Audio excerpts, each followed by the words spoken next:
Климатските промени и постојаните осцилации на нивото негативно влијаат врз Охридското езеро. Ваквите состојби нанесуваат огромни штети врз екосистемот, а отворена и можноста за исчезнување на некои ендемични видови.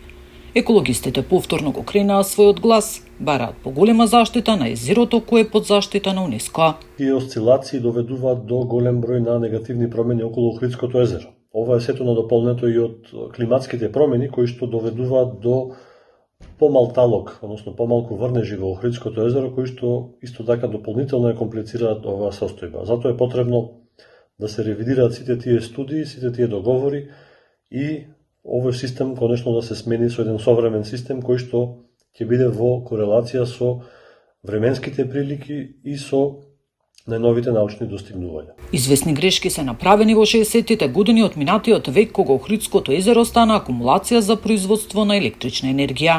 Известни грешки се направени во 60-тите години од минатиот век кога езерото стана акумулација за производство на електрична енергија, не водејќи сметка за неговото значење од аспекти на опстанок на животниот свет, спречен е патот на јагулите и за резервоар за питка вода. До денес исто така не е решен проблемот со истекот на езерските води преку Црн Дрим, со ставање и вадење талпи, значи на еден примитивен начин за да функционираат централите во Македонија и во Албанија.